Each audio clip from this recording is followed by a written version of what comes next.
नमस्कार। BPT second year paper philosophy of योग और आज का विषय है इंट्रोडक्शन ऑफ हठ योगिक टेक्स्ट। हठ योग के ग्रंथों का परिचय।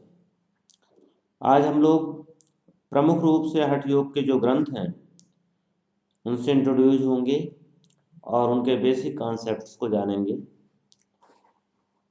हठ योग का अर्थ हम लोगों ने समझा है हा और ठा का मिलन, हकार और ठकार का मिलन या सी और शक्ति का मिलन, जिसमें हा हकार अर्थात सूर्य नाड़ी, ठा अकार अर्थात चंद्र नाड़ी, और इन दोनों के सम्मिलन से कैसे शक्ति का प्रादुर्भाव होता है।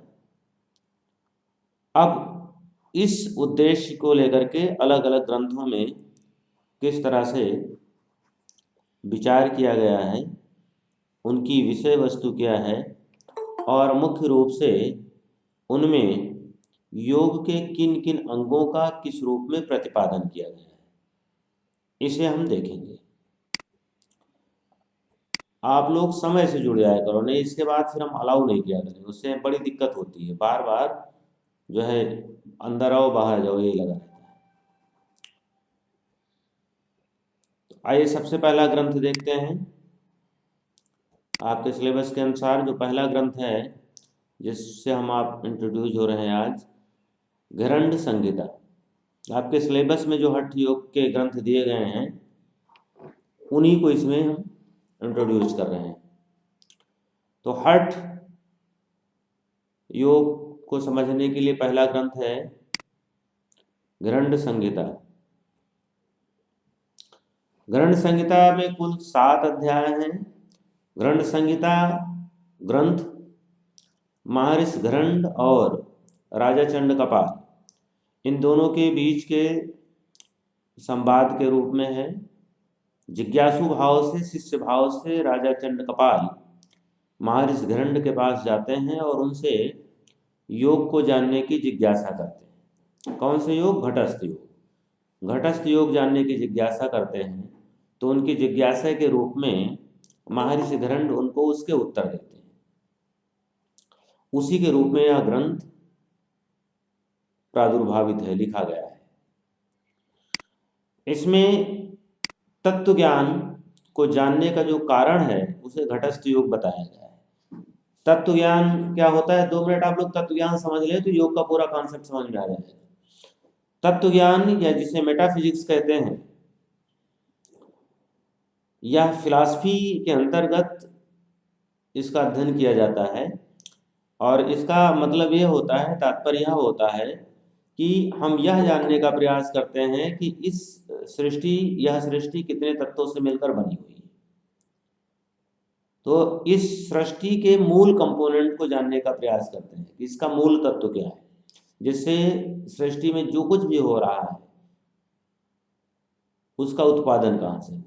तो सृष्टि की क्रिएशन का, सृष्टि के उत्पत्ति का मूल कारण क्या है, सबसे पहले तो उस तत्व को जानते हैं कि वो तत्व है क्या, किससे सृष्टि की उत्पत्ति हुई है।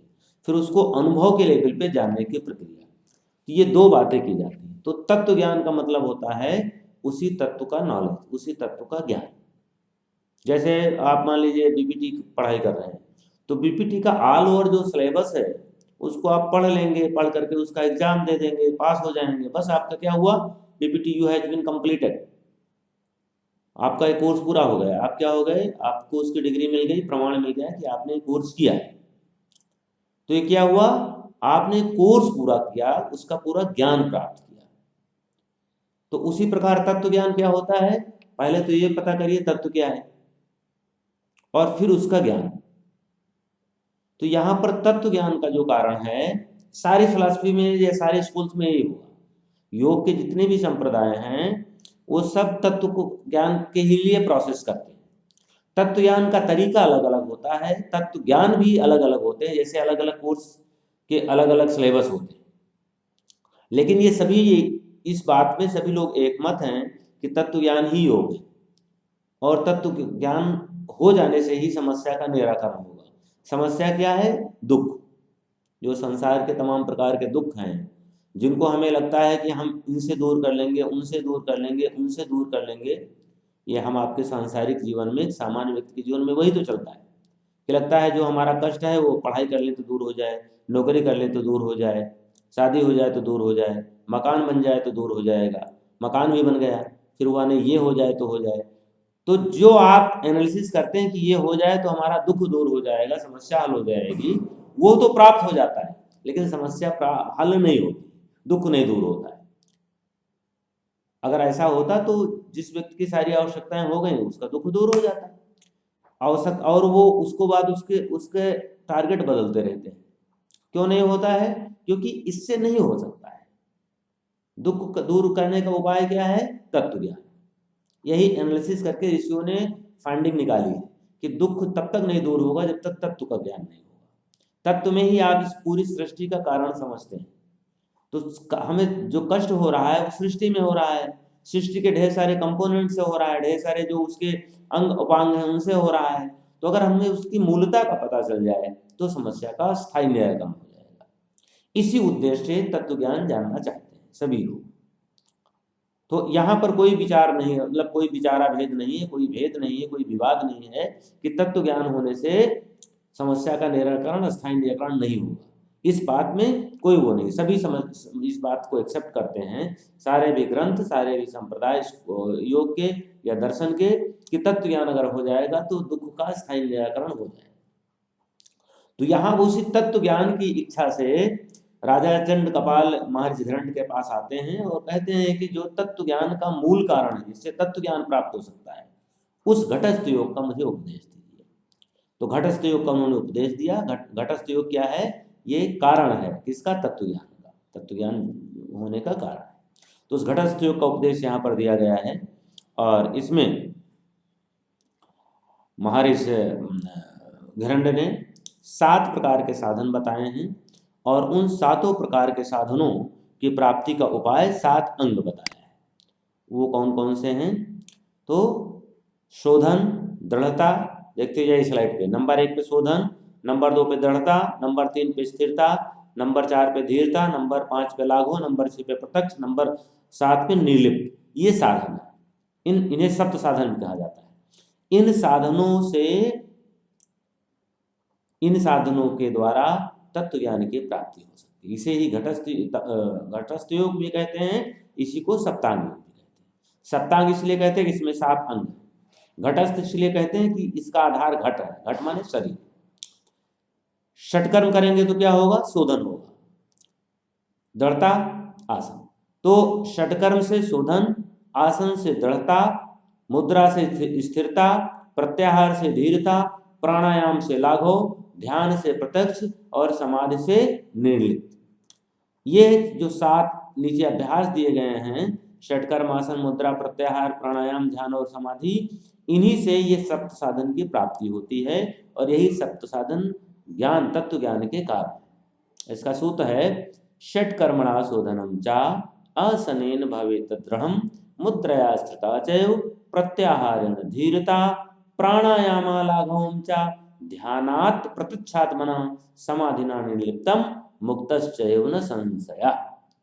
यह मुक्ति का एक साधन है, इसमें कोई संशय नहीं है कि समाधि के बाद निर्लिप्त भाव आने से मुक्ति नहीं हो जाएगी, मुक्ति होनी ही है। तो इस प्रकार से सप्तांग योग का उल्लेख ग्रंथ संहिता में किया गया है। इसमें टोटल 5 अध्याय हैं, 7 अध्याय हैं। एक एक अध्याय में एक एक साधनों का जिक्र है। षटकर्म में 6 अंग हैं, फिर उन 6 अंगों के अंतर्गत एक एक के कई सब डिवीजन हैं, उसके उपांग हैं। आसनों के उल्लेख में 32 आसनों का उल्लेख किया गया है, जिनकी अभ्यास विधि इत्यादि विस्तार से बताई गई है। मुद्राओं में 25 मुद्राओं का उल्लेख किया गया है। यहाँ पे इसमें मुद्रा और बंध दोनों शामिल किए गए हैं। प्रत्याहार के जो है के अंदर इंद्रियों की साधना बताई गई है। प्राणायाम 8 प्रकार के मुख्यतः प्राणायाम बताए गए हैं। ध्यान 3 प्रकार के ध्यान बताए गए हैं और 6 प्रकार की समाधि बताई गई है। तो इस प्रकार से ग्रंथ संहिता का एक संक्षिप्त सा परिचय आपके सामने प्रस्तुत किया गया। और अब आगे दूसरा ग्रंथ देखते हैं। दूसरा ग्रंथ है हठ प्रदीपिका। हठ प्रदीपिका स्वामी स्वात्माराम द्वारा लिखा गया ग्रंथ है। स्वामी स्वात्माराम इसके लेखक हैं। इसमें 4 अंगों का उल्लेख किया गया है। जैसे अभी आपने उसमें पढ़ा तो वहाँ पर 7 अंग, लेकिन यहाँ पर योग के 4 अंग माने गए हैं। वो 4 अंग इस प्रकार से हैं। नंबर 1 आसन, नंबर 2 प्राणायाम, नंबर 3 मुद्राबंध और नंबर 4 नादानुसार। योग के अंग यहाँ 3 से देख लीजिए, 3, 4, 5, 6, ये जो 4 हैं यही 4 अंग हैं योग के। इन अंगों का यहाँ पर उल्लेख किया गया है। फिर से योग के अंग मैं बता रहा हूँ। नंबर 1 आसन, नंबर 2 प्राणायाम, नंबर 3 मुद्राबंध और नंबर 4 नादानुसंधान।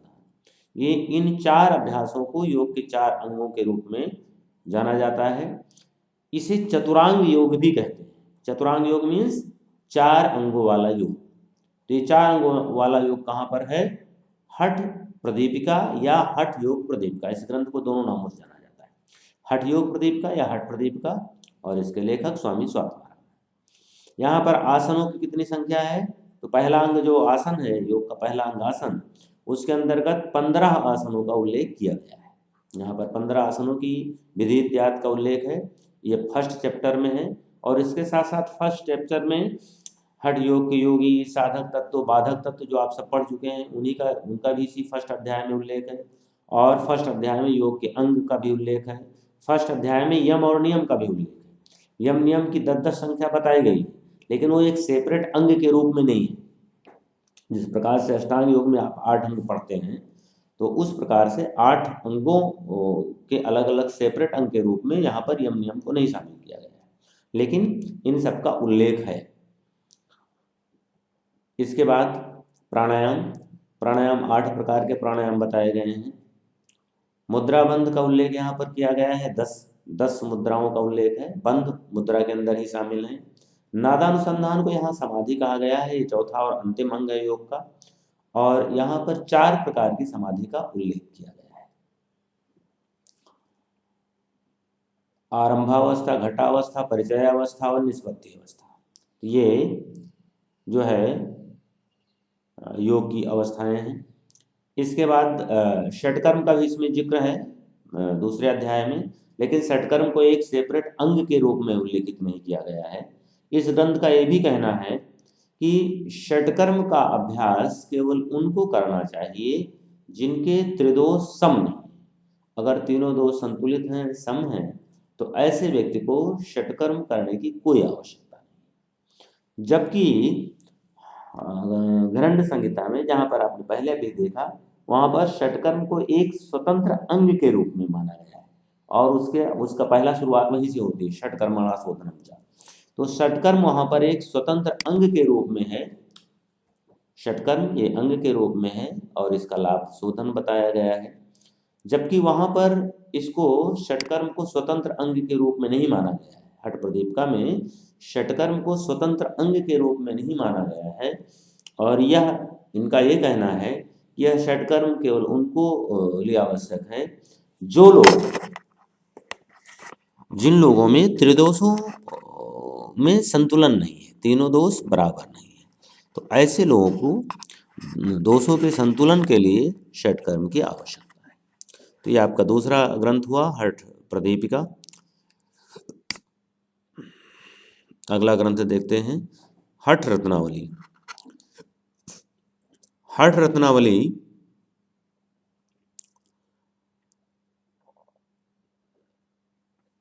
ग्रंथ, ये इसमें बहुत कुछ सिमिलरिटी आपको हठ योग प्रदीपिका से मिलेंगी। इस ग्रंथ के जो लेखक हैं उनका नाम है श्रीनिवास। श्रीनिवास जी इस ग्रंथ के लेखक हैं। यहाँ पर 4 प्रकार के योगों का उल्लेख किया गया है। वो 4 योग हैं, मंत्र योग, लय योग, हठ योग और राजयोग। नोट कर लीजिए जिनको नोट करना है। तो ये 4 प्रकार के योगों का उल्लेख यहाँ पर किया गया है। यहाँ पर जो राजयोग है उसमें महायोग की भी तुलना दी गई है। आसनों की संख्या यहाँ पर 84 आसनों का उल्लेख है हठ योग के ग्रंथों में। अन्य जगह आप देखेंगे, देखिए योग सूत्र में आसनों का कोई उल्लेख नहीं है, केवल आसन की परिभाषा दी गई है और आसन करते समय क्या ध्यान रखना चाहिए ये बताया गया है, कैसे करना चाहिए, और ये बताया गया है कि आसन का लाभ क्या है। लेकिन कोई आसन की संख्या नहीं है, जबकि हठ प्रदीपिका में 15 आसनों का उल्लेख है, ग्रंथ संहिता में 32 आसनों का उल्लेख है। लेकिन हठ रत्नावली एक ऐसा ग्रंथ है इस हठ योग की श्रृंखला में, जिनमें जो आपके सिलेबस में हैं उनमें 84 आसनों का विधिवत उल्लेख यहाँ पर किया गया है। 84 आसनों का उल्लेख इस ग्रंथ में प्रॉपर माना गया है, और 84 आसनों का नाम ही नहीं दिया गया है, प्रॉपर उनकी विधि दी गई है, सावधानी दी गई है, उनके लाभ क्या हैं, तो बहुत विस्तार से इसका उल्लेख किया गया है। प्राणायाम, यहाँ पर आप देखेंगे 8 प्राणायाम हठ प्रदीपिका में भी हैं और 8 ही प्राणायाम ग्रंथ संहिता में भी, जबकि योग सूत्र में प्राणायामों की संख्या जो है वो 4 बताई गई है, और वो पूरक, रेचक, कुंभक और स्वतः होने वाले कुंभक के रूप में स्थापित किया गया है। लेकिन यहाँ पर प्राणायामों की संख्या जो है वो 9 है। तो जो हठ रत्नावली है वो देखिए सारी चीज़ों में सबसे अलग जा रहा है। यहाँ पर प्राणायामों की संख्या कितनी है? 9 है। सबसे ज़्यादा प्राणायाम, सबसे ज़्यादा आसन, और उसके साथ साथ षटकर्म भी सबसे ज़्यादा है। तो यहाँ पर जो 9वां प्राणायाम है उसे भुजंगनी प्राणायाम नाम दिया गया है। तो इस प्रकार यहाँ प्राणायाम की संख्या कितनी है? 9 है। षटकर्म, यहाँ षटकर्म 6 कर्म जरूर कहते हैं, लेकिन वहाँ 6 कर्म, षटकर्म जो है वो 8 है। षटकर्म की जगह अष्टकर्म है, और वह सब शोधन के लिए हैं। तो शोधन क्रियाएं वहाँ पर कितनी हैं? वहाँ पर 8 मानी गई हैं। तो वहाँ पर शोधन क्रियाएं भी ज़्यादा हैं, प्राणायाम भी ज़्यादा हैं, आसनों की संख्या भी ज़्यादा है, और योग का प्रॉपर उल्लेख भी किया गया है। जबकि अन्य में कोई ऐसा नहीं कहा गया कितने प्रकार के योग हैं, लेकिन यहाँ पर योग के 4 प्रकार बताए गए हैं, और उन चारों में से राजयोग को सबसे प्रमुख माना गया है। राजयोग को सबसे श्रेष्ठ और मुख्य माना गया है। तो ये संक्षिप्त सा परिचय, एक ब्रीफ इंट्रोडक्शन हठ रत्नावली का हुआ। शिव संहिता, शिव संहिता जो ग्रंथ है ये भगवान शिव और पार्वती दोनों के बीच का है। भगवान शिव ने पार्वती को उपदेश दिया है, तो उपदेशात्मक शैली में यह ग्रंथ है। और इस ग्रंथ में कुल 5 पटल हैं।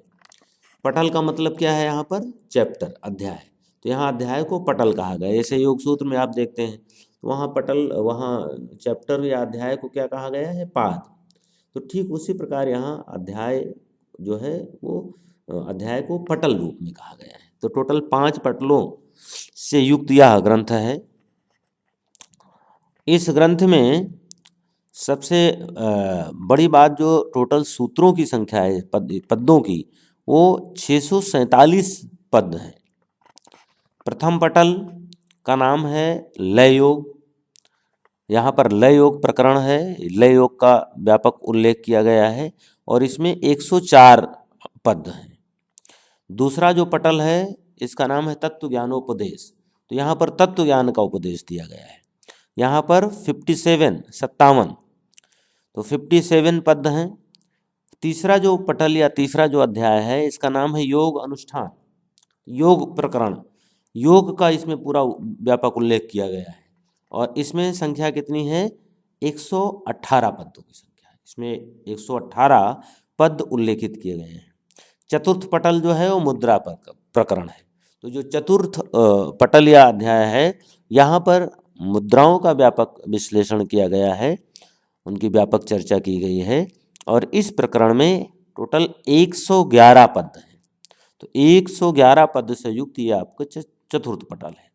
पंचम पटल या पंचम जो अध्याय है इसमें योग मार्ग में आने वाले जो विघ्न हैं, जो बाधाएं हैं, जो रुकावटें हैं, उनका उल्लेख किया गया है। योग मार्ग के विघ्नों का उल्लेख किया गया है, और यहाँ पर सर्वाधिक पद इसी पटल में है।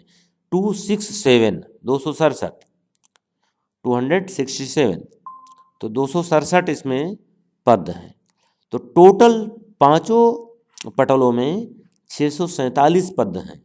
647 पद से युक्त यह शिव संहिता भगवान शिव के द्वारा माँ पार्वती को उपदेश के रूप में दिया गया है।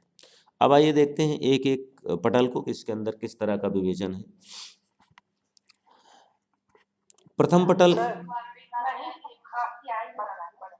ये क्या होने लगा?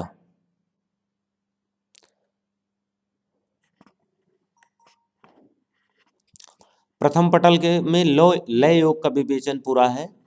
लय योग क्या है? दरअसल ये लय योग पे ही लिखा गया पूरा ग्रंथ है। तो प्रथम में प्रकरण में उसका नाम ही है लय योग प्रकरण, तो उसमें लय योग के व्यापक विवेचन किया गया है। दूसरा जो प्रकरण है वह तत्व ज्ञान का प्रकरण है और इसमें चक्र और नाड़ियों का उल्लेख है। 3.5 लाख नाड़ियाँ इस ग्रंथ में बताई गई। सामान्यतया 72,000 का उल्लेख अन्य ग्रंथों में मिलता है। हठ प्रदीपिका में भी ऐसा उल्लेख मिलता है कि 72,000 नाड़ियाँ हैं। अन्य भी ग्रंथों में 72,000 का उल्लेख मिलता है, लेकिन शिव संहिता नाड़ियों की संख्या 3.5 लाख बताता है। इसका मतलब ये हुआ कि यहाँ पर नाड़ियों का बहुत सूक्ष्म विवेचन हुआ है और उन नाड़ियों का भी उल्लेख आया है जो नाड़ियाँ सामान्यतया नहीं उल्लेखित हैं। तो यहाँ पर नाड़ियों की संख्या कितनी है? 72,000, 3.5 लाख। ये दूसरे अध्याय तत्व ज्ञान के प्रकरण में इसका उल्लेख है। और चक्र का भी इसी में उल्लेख है। चक्र का पूरा प्रकरण है और चक्रों का उल्लेख इस ग्रंथ में इसी तत्व ज्ञान वाले दूसरे प्रकरण में किया गया है। तीसरा जो अध्याय है योगाभ्यास का या योग प्रकरण का, इसमें इस अध्याय में व्यापक योग की चर्चा की गई है, योग के अभ्यास की चर्चा की गई है। तो योग का व्यवहारिक और व्यापक सैद्धांतिक इसी पक्ष में उल्लेख हुआ है, जिसमें प्राण प्रकरण, प्राण के बारे में बताया गया है। नाड़ी शोधन के रूप में अनुलोम विलोम का विवेचन है। नाड़ी शुद्धि के लक्षण बताए गए हैं। योग सिद्धि के विघ्न बताए गए हैं। इसके अलावा योग की 4 अवस्थाओं का उल्लेख है। आरंभ अवस्था, घटावस्था, परिचय अवस्था और निष्पत्ति अवस्था। तो ये 4 अवस्थाएं अभी हमने जिक्र किया था आपको हठ योग प्रदीपिका के इंट्रोडक्शन में, कि यहाँ पर 4 प्रकार के समाधि बताई गई हैं जो नादानुसंधान की भाग हैं। वही सेम समाधियों का या वो 4 योग की अवस्थाओं का उल्लेख किया गया है। सेम नाम और सेम ऑर्डर है। नंबर 1 आरंभावस्था, नंबर 2 घटावस्था और नंबर 3 परिचय अवस्था और नंबर 4 निष्पत्ति अवस्था। तो ये 4 प्रकार के जो है योग की अवस्थाओं का उल्लेख यहाँ पर किया गया है तीसरे अध्याय योग प्रकरण तीसरे अध्याय में। फिर प्राणायाम सिद्धि के लक्षण बताए गए हैं। चक्रों में धारणा कैसे की जाती उसको बताया गया है। प्राणायाम में काकरी, खेचरी इत्यादि मुद्रा का उल्लेख किया गया है। और फिर आसनों को का जिक्र किया गया है। आसनों की चर्चा ही शिव संहिता के अनुसार आसनों में यहाँ पर केवल 4 आसनों का उल्लेख किया गया है। ये 4 आसन कौन कौन से हैं? तो नंबर 1 सिद्धासन, नंबर 2 पद्मासन, नंबर 3 उग्रासन और नंबर 4 स्वास्तिकासन। इन 4 आसनों का उल्लेख इस ग्रंथ में किया गया है। उग्रासन का जो है ये पश्चिमोत्तानासन को ही यहाँ उग्रासन कहा गया है। क्योंकि उग्रासन इतना प्रचलित नहीं है इस नाम से, लेकिन पश्चिमोत्तानासन सभी लोग जानते हैं। तो पश्चिमोत्तानासन को ही उग्रासन कहा गया है। सिद्धासन और पद्मासन और स्वास्तिकासन ये तीनों तो ध्यानात्मक समूह के आसन हैं, लेकिन जो उग्रासन या पश्चिमोत्तानासन है यह ध्यानात्मक समूह का आसन नहीं है और इसमें अच्छा श्रम, अच्छी मेहनत करनी पड़ती है। तो ये 4 प्रकार के आसनों का उल्लेख यहाँ पर किया गया है। फिर चौथा अध्याय मुद्रा का प्रकरण है और यहाँ पर 4 प्रकार के योग का उल्लेख किया गया है। जिन योगों की चर्चा हमने अभी हठ रत्नावली में की थी कि मंत्र योग, हठ योग, लय योग और राज योग, यह योग के 4 प्रकार हैं तो उन 4 प्रकारों का, योग के 4 प्रकारों का उल्लेख शिव संहिता में भी किया गया है। शिव संहिता में ये 4 प्रकार के योग, मंत्र योग, हठ योग, लय योग, राजयोग हैं। और वहाँ पर जो 4 प्रकार के योग हैं उनमें मंत्र योग, लय योग, हठ योग और राजयोग है। तो इस प्रकार से जो मुद्रा प्रकरण है उसके अंतर्गत 4 प्रकार के योग का उल्लेख, ये चौथा प्रकरण है 111 पद से युक्त। पंचम जो अध्याय है या पटल है उसमें योग मार्ग के विघ्नों का उल्लेख किया गया है। योग मार्ग में कितने विघ्न हैं, कैसे कैसे विघ्न आते हैं। इस तरह से ये आपका शिव संहिता अध्याय या शिव संहिता ग्रंथ का एक बहुत ही संक्षिप्त सा परिचय हो गया, जिसके अंतर्गत हमने शिव संहिता का एक ब्रीफ इंट्रोडक्शन जाना। अब आपका जो आखिरी है शिव संहिता के बाद का, वह है सिद्ध सिद्धांत पद्धति। सिद्ध सिद्धांत पद्धति की यहाँ पर स्लाइड नहीं है, तो शिव सिद्धांत पद्धति का हम उल्लेख करेंगे। शिव सिद्धांत पद्धति को देखेंगे। शिव सिद्धांत पद्धति, सिद्ध सिद्धांत पद्धति, इसे करेक्ट कर लीजिएगा, गलती से नाम निकल गया। ग्रंथ का नाम है सिद्ध सिद्धांत पद्धति। तो सिद्ध सिद्धांत पद्धति के अंतर्गत इस ग्रंथ का हम इंट्रोडक्शन जानेंगे, देखेंगे।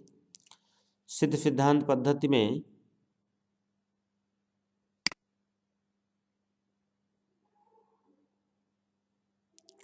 टोटल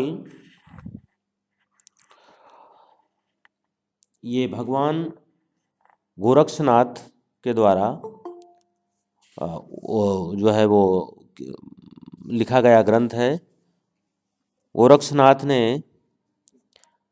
इस ग्रंथ का प्रतिपादन किया है, लेखन किया है, और यह नाथ संप्रदाय का सबसे मुख्य ग्रंथ माना जाता है, प्रमुख ग्रंथ माना जाता है।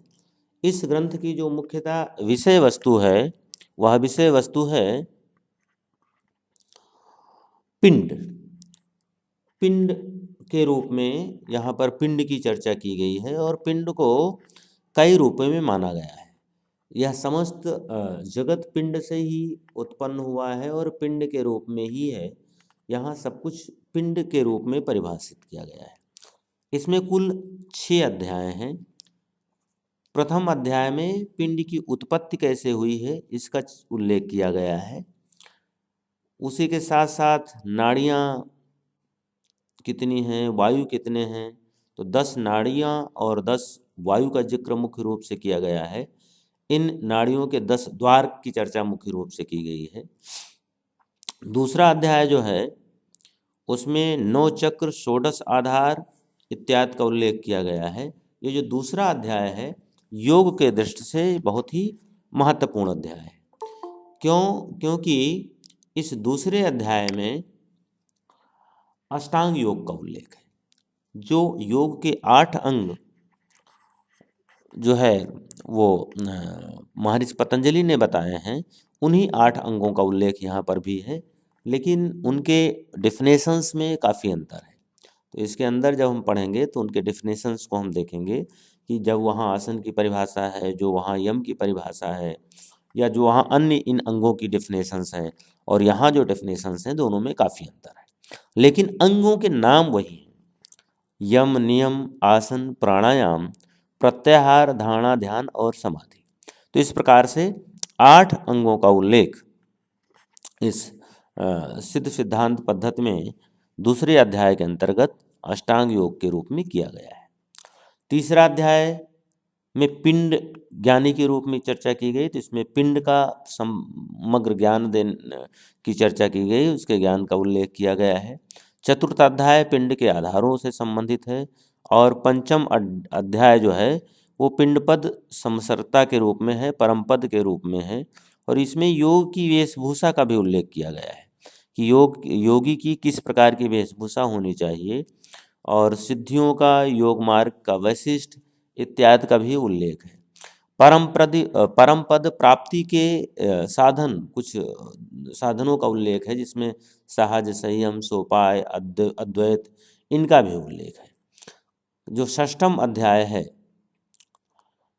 उस षष्ठम अध्याय यानी अंतिम अध्याय में अवधूत योगी के लक्षण, परम शिव का उल्लेख, मुद्रा, ब्रह्मचारी आदि के लक्षण, तो इन सब का उल्लेख इस ग्रंथ में किया गया है।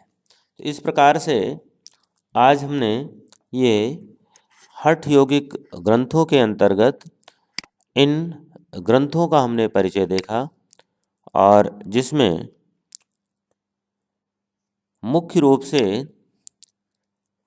जो वर्तमान में योग के ग्रंथ सर्वप्रचलित हैं, ग्रंथ संहिता के रूप में, ग्रंथ संहिता का हमने इंट्रोडक्शन देखा, हठ प्रदीपिका का परिचय देखा, हठ रत्नावली का परिचय देखा, एक ब्रीफ इंट्रोडक्शन कि इसमें किस किस प्रकार से कितने आसन हैं, कितने प्राणायाम हैं, और इनके लेखक कौन हैं, और क्या क्या डिफरेंसेस हैं दूसरे ग्रंथों से, उसको भी हमने एक ब्रीफ स्तर पे जानने का प्रयास किया, और शिव संहिता का इंट्रोडक्शन देखा, और सबसे अंत में हमने सिद्ध सिद्धांत पद्धति के ब्रीफ इंट्रोडक्शन को देखा। तो इस प्रकार से ये हठ योग के ग्रंथों के परिचय का जो है वो आज ये क्लास समराइज कर रहे हैं, और आप लोगों को अब क्वेश्चन आंसर के लिए आमंत्रित कर रहे हैं, ताकि आप लोग इससे संबंधित जो क्वेश्चन हो या जो चीज़ न समझ में आई हो उसको पूछ सकते हैं।